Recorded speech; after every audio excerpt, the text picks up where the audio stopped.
తెలియని దేశం ఏదో తెలుసా? Yes, Iceland. ఇక్కడ ప్రపంచవ్యాప్తంగా కనిపించే కొన్ని ప్రాణులు కనిపించవు. ఇందులో దోమలు కూడా ఉన్నాయి.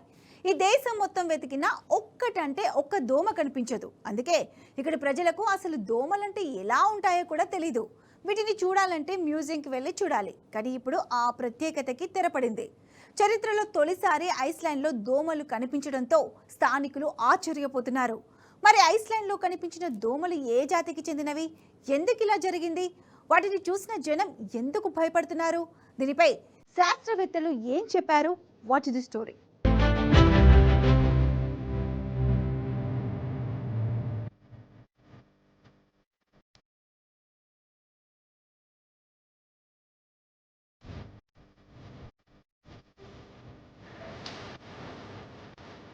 ప్రపంచంలో చాలా వింతలు విడ్డూరాలు కలిగిన దేశాలున్నాయి. అందులో ఐస్లాండ్ ఒకటి. ఇక్కడ ప్రపంచవ్యాప్తంగా కనిపించే కొన్ని ప్రాణులు కనిపించవు. ఇందులో దోమలు కూడా ఉన్నాయి. ఈ దేశం మొత్తం వెతికినా ఒక్కటంటే ఒక్క దోమ కనిపించదు. అందుకే ఇక్కడ ప్రజలకు అసలు దోమలంటే ఎలా ఉంటాయో కూడా తెలియదు. దేశంలోని నేచురల్ హిస్టరీ మ్యూజియంలో దోమల అవశేషాలను అక్కడి ప్రజల సందర్శనార్థం ఉంచుతారు.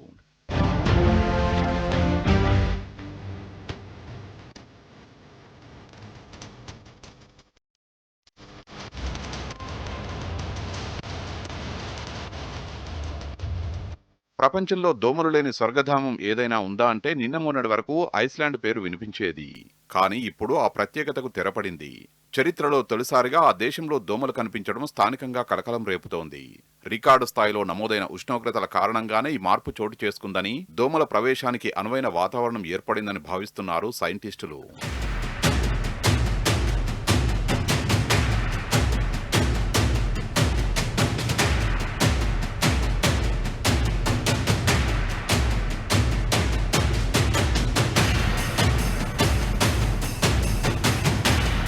ఐస్లాండ్ రాజధాని రెగ్జావిక్ సమీపంలోని గ్జోజ్ అనే ప్రాంతంలో ఈ దోమల్ని గుర్తించారు. స్థానికంగా కీటకాలపై పరిశోధన చేసే బ్జోర్న్ హాల్టాసన్ అనే వ్యక్తికి గత వారం ఇవి కనిపించాయి. రాత్రిపూట చిమ్మటలను ఆకర్షించేందుకు వైన్లో నానబెట్టిన తాళ్లను ఉపయోగించగా వాటిపై కొన్ని వింత కీటకాలు వాలాయి. వాటిని చూసిన వెంటనే తాను మునుపెన్నడూ చూడని జీవులని ఆయన గ్రహించారు.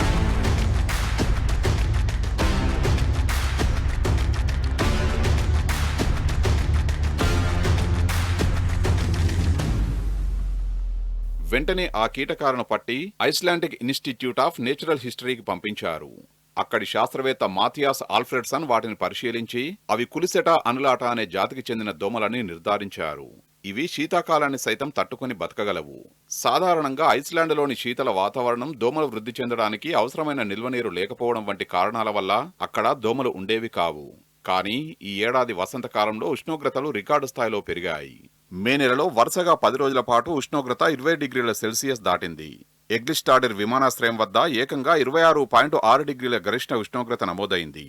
ఈ వాతావరణ మార్పులే దోమల మనుగడకు మార్గం సుగమం చేసి ఉంటాయి.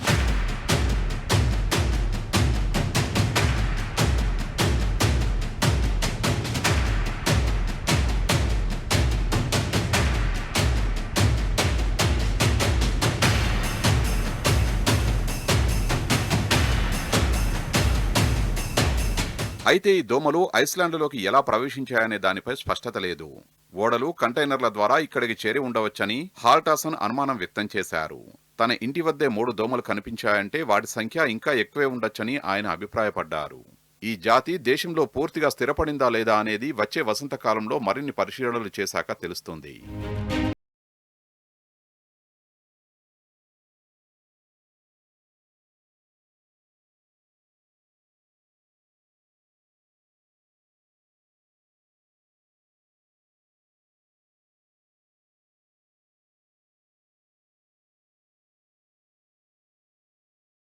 చల్లని వాతావరణం ఉండే దేశాలు ప్రపంచంలో చాలా ఉన్నాయి. కానీ అక్కడ కొన్ని రకాల దోమ, పాము జాతులు కనిపిస్తాయి.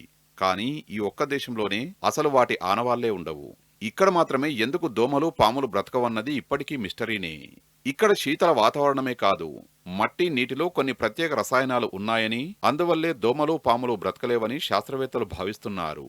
కానీ సైంటిఫిక్ గా మాత్రం ఇవేవీ రుజువు కాలేదు. కానీ ఎలాగైతేనేం ఐస్లాండ్ ప్రజలకు దోమలు, పాముల బాధ లేదు.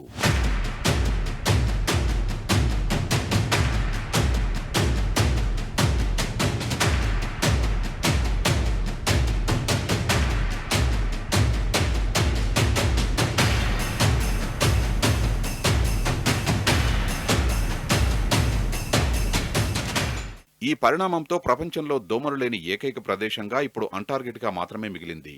మానవ కార్యకలాపాల వల్ల భూమి, సముద్రాలు, వాతావరణం విపరీతంగా వేడెక్కుతున్నాయని ఐక్యరాజ్యసమితి వాతావరణ సంస్థ ఇప్పటికే స్పష్టం చేసిన నేపథ్యంలో ఐస్లాండ్లో దోమల ఆవిర్భావం పర్యావరణ మార్పుల తీవ్రతకు అద్దం పడుతోంది.